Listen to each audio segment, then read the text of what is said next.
선한 목자 되신 우리 주 항상 인도하시고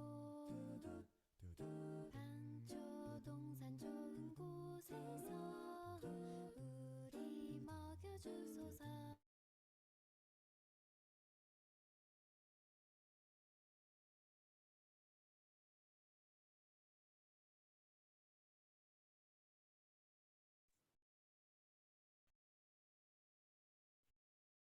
예, 반갑습니다. 신장내과 신호식입니다. 오늘 이번 학기 두 번째 신장내과 초독을 시작하겠습니다. 오늘은 우리 이낙연 선생님이 스롬보틱 마이크로 엔지오패스에 대해서 발표해 주시고 이후에 질의응답 시간을 가지도록 하겠습니다. 자, 이낙연 선생님 자료 공유하시면 됩니다. 네, 교수님. 잘 보입니다. 발표 시작하도록 하겠습니다. 금일 초독의 주제는 혈전 미세혈관병입니다. 혈전 미세혈관병의 경우 1980년대 이후 각 질환의 병태 생리에 대해 밝혀지기 시작하였으며 최근에는 혈전 미세혈관병이라는 포괄적인 용어를 사용하여 엔지오제네시스, 혈액 응고, 혈소판 활성화 및 보채 시스템 등의 이상에 의한 미세혈관 내피세포의 손상을 주된 병태 생리로 하는 임상증후군으로 정의합니다. 혈전 미세혈관병은 미세혈관병 용혈 빈혈, 혈소판 감소증, 그리고 장기 손상의 근거가 되는 검사실 소견의 이상으로 정의됩니다.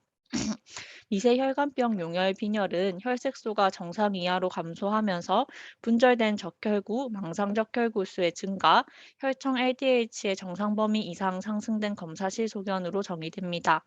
비면역적 용혈 반응이므로 쿰즈 테스트는 음성을 보입니다. 혈소판 감소증은 혈소판이 15만 미만으로 감소해 있거나 기저값의 25% 이상 감소하는 경우로 정의합니다. 장기 손상의 근거가 되는 검사실 소견은 대표적인 장기인 신기능 저하 혹은 단백뇨 발생 여부로 확인할 수 있습니다. 또는 어떤 장기든 마이크로엔지오패시에 합당한 임상 증상 혹은 병리학적 소견이 입증되는 경우에 진단할 수 있으며 위장관 침범으로 인한 설사, 중추신경계 침범으로 인한 의식 혼란, 경련, 뇌경색 및 뇌병증, 호흡기 침범으로 인한 폐출혈 및 폐동맥 고혈압, 심혈관계 침범으로 인한 악성 고혈압 및 심근경색, 그리고 망막혈관 침범에 의한 망막 박리 등이 가능합니다. 혈전 미세혈관병은 병리학적으로 혈전증과 미세혈관 내피세포 손상을 특징으로 하며 원인에 따라 여러 가지로 분류할 수 있으나 대부분 유사한 병리 소견을 보이며 신장에서는 주로 사구체와 소동맥에서 병리학적 이상 소견을 발견할 수 있습니다. 유관 소견에서 급성기에는 신장이 커지며 신장 표면에 점상출혈 혹은 괴사 소견이 나타날 수 있으며 만성으로 진행하여 신손상이 심한 경우에는 신장의 크기가 작아질 수 있습니다. 혈전 미세혈관병의 현미경 소견은 급성 소견과 만성 소견으로 나눌 수 있으며 사구체를 침범한 소견과 동맥, 세동맥 등의 혈관을 침범한 소견으로 나눌 수 있습니다. 먼저 급성 혈전 미세혈관병의 현미경 소견입니다. 사구체에서는 다음과 같은 소견들이 관찰될 수 있는데 전자현미경에서 사구체 기점막과 내피세포 사이가 확장된 서브엔도셀리아 익스펜전 소견이 뚜렷하게 관찰되며 엔도셀리아 페네스트레이션이 소실된 소견을 볼 수 있습니다. 또한 사구체 모세혈관 내에 피브린 스롬바이를 관찰할 수 있습니다. 광학현미경에서는 모세혈관벽이 두꺼워지는 소견으로 관찰되며 이외의 혈전 그리고 메산지올라이시스 소견을 관찰할 수 있습니다. 동맥 및 세동맥에서는 내피세포 부종, 점액성 내막 부종, 내강 협착 등의 소견과 혈전이 관찰될 수 있으며 섬유소 모양 괴사가 관찰되기도 합니다. 다음 사진은 급성 혈전 미세혈관병의 대표적인 혈관 변화로 A에서는 점액성 내막 부종 소견을 볼 수 있고 B에서는 소동맥 내 혈전 소견을 볼 수 있습니다. 간질 및 신세간에서는 급성 신세간 손상과 간질 부종이 동반될 수 있고 심한 경우 피질 괴사가 관찰될 수도 있습니다.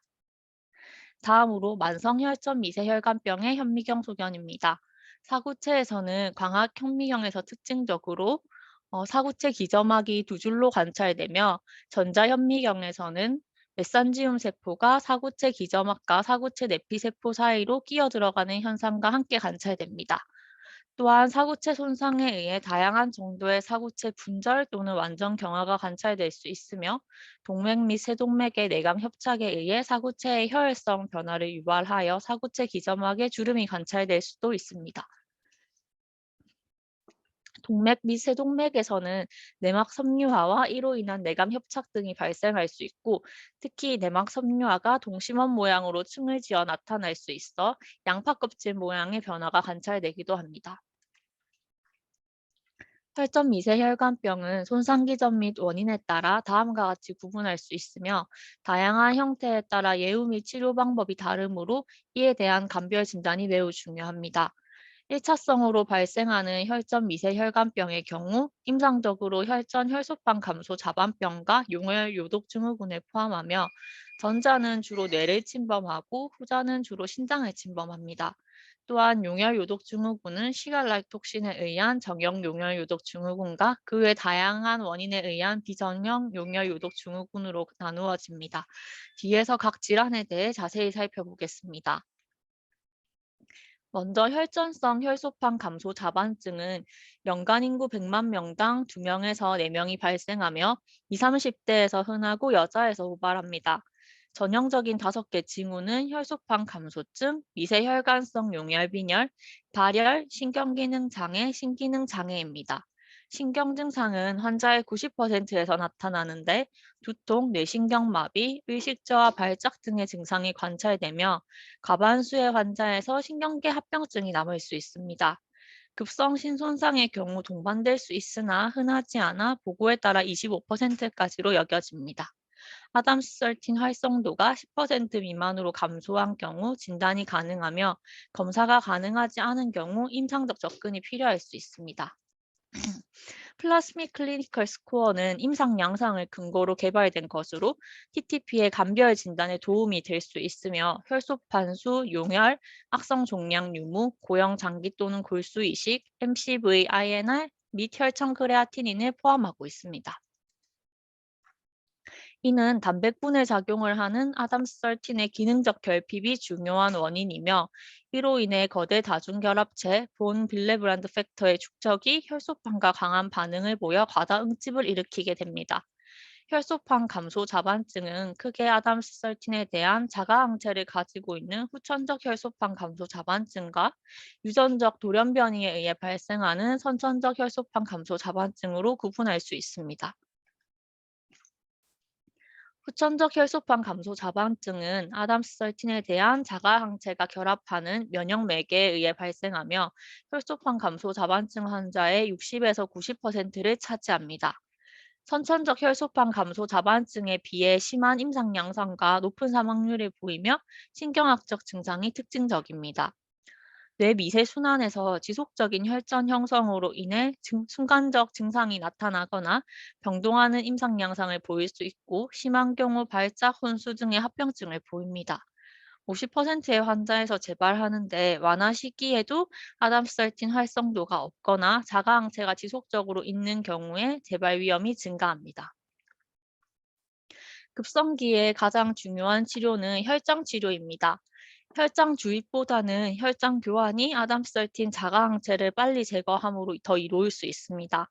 스테로이드 치료도 자가항체의 생성을 저하하는 효과가 있으며 혈장 교환과 같이 사용할 경우 90%에서 완화가 유도됩니다. 리투크시맙 치료는 혈장 교환술과 스테로이드 병합 치료에 반응을 보이지 않는 환자와 아담스13 자가항체가 증명된 환자에서 급성 혈소판 감소 자반증이 재발한 경우에 효과적입니다. 또한 재발을 막기 위한 목적으로도 선택적으로 사용해 볼 수 있습니다. 치료에 의한 임상적 완화는 아담스13에 대한 자가항체가 완전히 사라지고 정상 아담스13 활성도가 10% 이상의 경우로 정의합니다.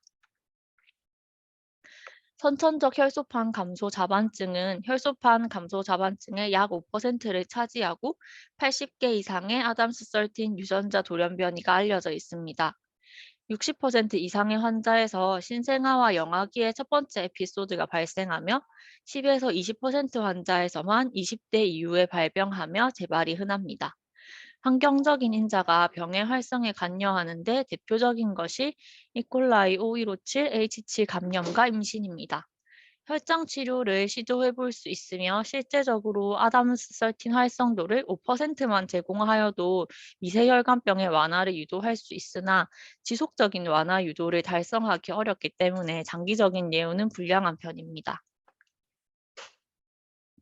다음으로 용혈 요독 증후군은 대부분 소아에서 발생하며 용혈빈혈, 혈소판 감소증, 심한 급성 신부전을 일으키는 질환이며 원인에 따라 정형 용혈 요독 증후군과 비전형 용혈 요독 증후군으로 나눌 수 있습니다.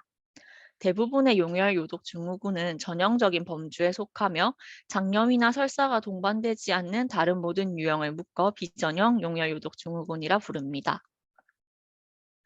정형 용혈 요독 증후군은 주로 시가톡신을 생산하는 대장균이나 시겔라 디센테리아의 감염에 의해 발생합니다. 시가톡신을 생성하는 균에 오염된 음식을 섭취하면 독소가 장 점막을 직접적으로 손상시켜 수양성 혈변을 일으키고 독소는 트랜스셀룰러 패스웨이를 통해 혈류로 들어가 신장과 그 외 표적장기로 이동하고 미세혈관 혈점과 염증을 일으킵니다.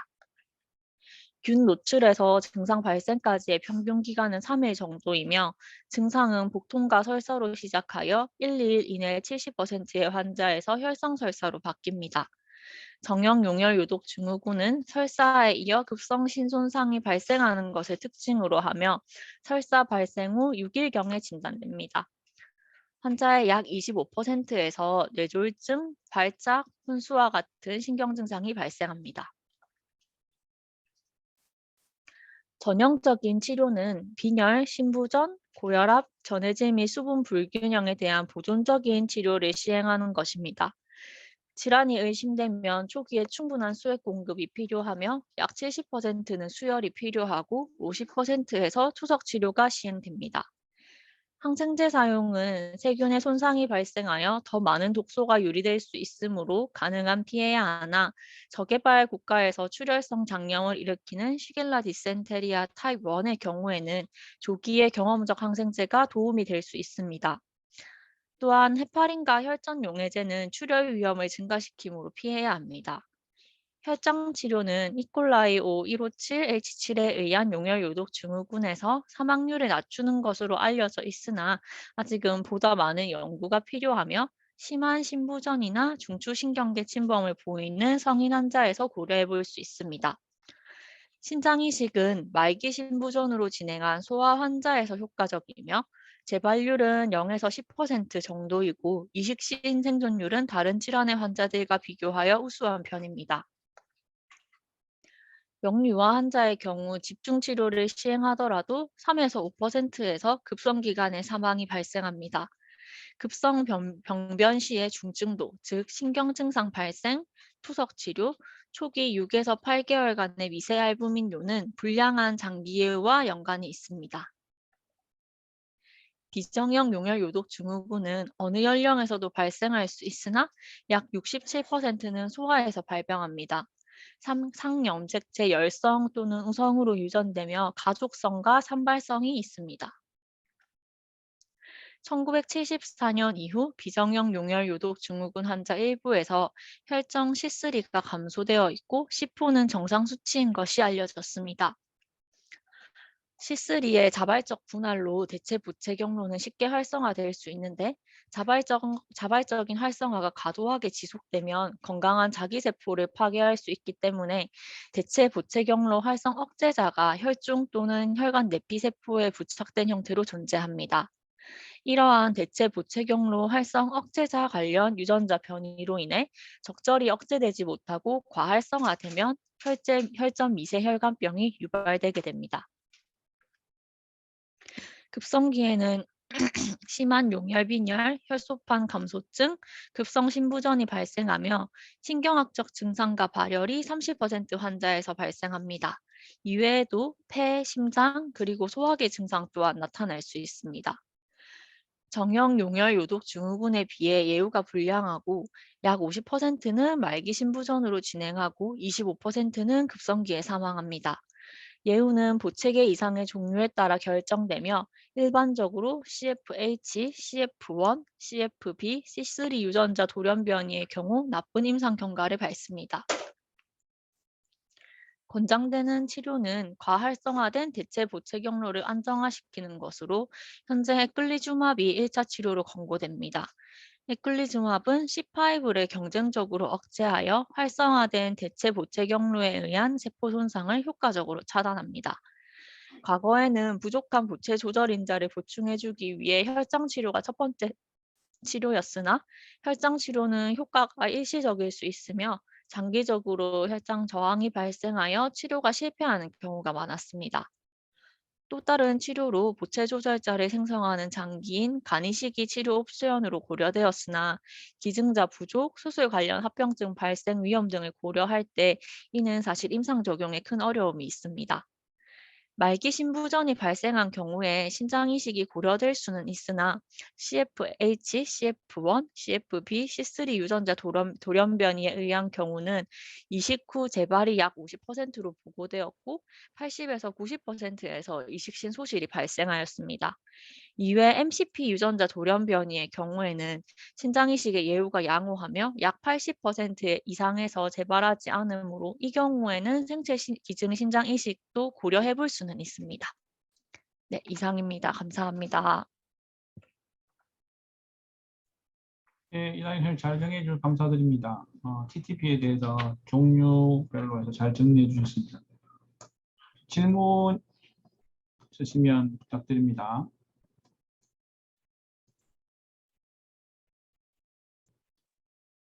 이 주제를 선택하게 된 뭐 계기가 있나요? 크게 막 특별한 계기가 있었던 건 아니고 교과서를 살펴보다가 이 부분은 잘 안 보고 넘어갔던 부분이라서 그냥 다 같이 한번 보면 좋을 것 같아서 선정하게 되었습니다.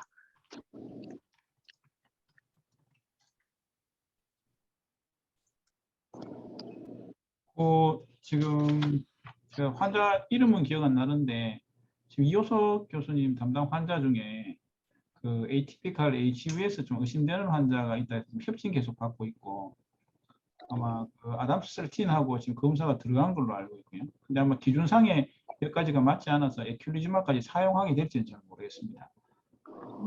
임상에서 일단 혈소판이 감소하거나 그다음에 그 콩팥 기능이 감소되는 여러 가지 정황이 있을 때 HUS는 롤아웃 질환으로 꼭 의심을 좀 해봐야 될 것 같습니다. 정 교수님 혹시 코멘트 부탁드리겠습니다. 그 약제로 인한 TTP 있죠? 이 내용에 들어가 있었는가요? 세컨더리한 부분까지는 네. 양이 너무 방대해서 다루지 못했습니다, 교수님. 실제 환자는 세컨더리가 더 많죠. 그래서 그냥 보통 우리가 프라이머리로는 나도 지금 뭐 20년 이상 신장내과 있지만 환자 숫자가 그렇게 많지는 않은 것 같고, 그리고 이제 상대적으로 이제 조금 경하다고 느끼거나 뭐 임상에서 많은 거는 좀 세컨더리라서 그 부분도 한번 코멘트 해주면 좋겠네요. 이전에 그 협진을 외과에서 항암제에 연관해가지고 TTP 환자가 한번 왕창 쏟아진 적이 있었는데 요즘은 그런 거 없어가지고 환자 조금 숫자는 적은데 한번 개인적으로 한번 다들 공부해 보시면 도움 될 것 같습니다. 이상입니다.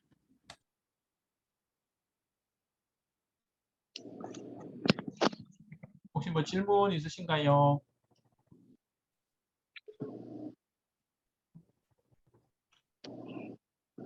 김연아 교수님 혹시 코멘트 하실 거 있으시면.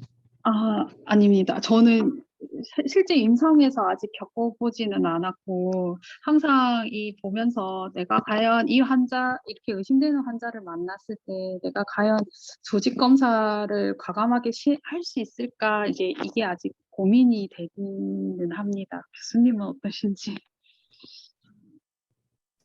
신 교수님한테 협진하면 됩니다. 저는 주의 은혜로 웬만하면 찌릅니다. 찌르고 찌르는데 쉽지는 않을 거. 실제로 현상이 오면 뭐 다 PT 연장되어 있고 혈소판 5만 개, 3만 개 연절이 되는데 참 조직 검사하는 게 쉽지는 않을 것 같습니다. 근데 일단 저희 혈액 검사로 아담스 설틴이라는 또 그 혈액 검사도 있고 의심될 때는 좀 적극적으로 해야 될 것 같고 아마 그 에큐리지맙 그 솔리리스 사용할 때 기억에 전에는 이게 신청하다가 환자가 그냥 혈소판 그 플라즈마 페레시스 돌리고 좋아지는 경우가 그러니까 에큐리지맙 사용 신청이 너무 복잡했는데 최근에는 그게 좀 간소화돼서 아마 의심되는 환자 있을 때 좀 바로 좀 사용할 수 있는 걸로 그나마 좀 나은 것 같습니다. 참고로 에큐리지맙 아마 현존하는 약 중에 최근에 1등을 뺏겼습니다. 에큐리지맙이 현존하는 약 중에 랭킹 한 2, 3등 되는 굉장히 고가약입니다. 고가약. 아마 사용할 수 있는 거는 이런 atypical HUS나 파록시스멀 녹터널 헤마추리아 그다음에 잘 사용은 안 하는데 뭐 저희들 항체 매개성 거부 반응 이런 데 사용하라고 되어 있는데 보통 PNH 같은 경우 1년 치료비가 제 알기로 뭐 수억 드는 걸로 알고 있습니다. 보험만 확실히 되면은 자기 부담은 얼마 안 되고. PK쌤들 질문 있습니까?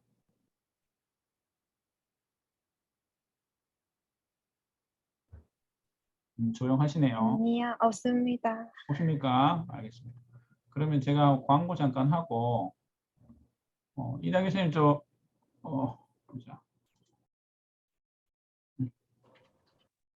공유 좀 풀어주시면. 예, 교수님.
피계쌤 이제 공유하면 보이시나요? 네, 잘 보입니다. 네, 감사합니다. 아이고 제가 그 마이크 꺼지는 거 깜빡했네. 오늘 발표해 주신 이낙연 선생님 감사드리고 이번 학기도 이렇게 초독을 진행할 예정입니다. 지금 다음 주는 최준영 선생님이 알포 신드롬에서 실제로 생체 기증 이식을 할 때 유전자 테스팅하는 게 알포트 같은 경우는 여성은 안 되고 남성을 될 수도 있다 했는데 최근에 제네틱 테스팅이 지금 발전됨으로 인해서 실제로 기증한 이후에 도너하고 레시피언트 예우에 대한 논문들이 좀 많이 나옵니다. 그래서 다음 주에 한번 하도록 하겠습니다. 그리고 요거는 한번 제가 줌 채팅을 통해서 이미 제가 올려드렸고요.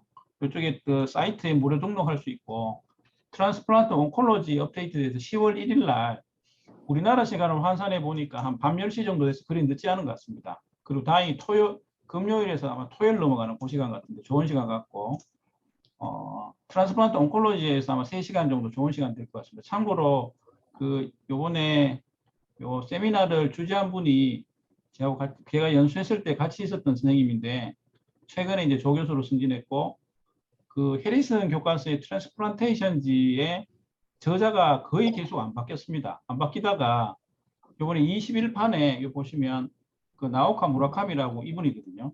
처음 바뀌었습니다. 그래서 아마 특히 트랜스플란트 온콜로지 파트에서는 아주 업적들이나 이런 것들이 많은 분이라서 아마 좋은 시간이 될 걸로 생각합니다. 그다음에 10월 20일에 저희 12차 장기식 연구소 12번째 세미나였고, 이번에는 양리학 교실의 차유정 교수님 모시고 피식 환자에 있어서 이모셔널 스펙트럼에 대해서 아마 좋은 강의가 될 것 같습니다. 보통 저희들 특히 말기 신부전 환자, 투석한 환자들에 있어서 우울증이나 비율들은 굉장히 30% 이상 높은 걸로 되어 있고, 피식 환자들의 경우에도 면역 억제제라든지 여러 가지 상황으로 여전히 이모셔널 상태에 대한 스터디가 좀 필요한 것 같습니다. 꼭 그런 부분은 아니더라도 관련된 지금 국책 연구를 하고 계셔서 아마 그런 부분에 대해 좋은 강의를 해주실 걸로 생각이 됩니다. 예, 따로 질문 없으시면 오늘 강의해 주신 이낙연 선생님께 감사드리고 참석해 주신 교수님과 여러 선생님들 감사드립니다. 한 주간 잘 지내시고 또 금요일에 뵙겠습니다. 감사합니다. 수고하셨습니다. 하셨습니다. 감사합니다.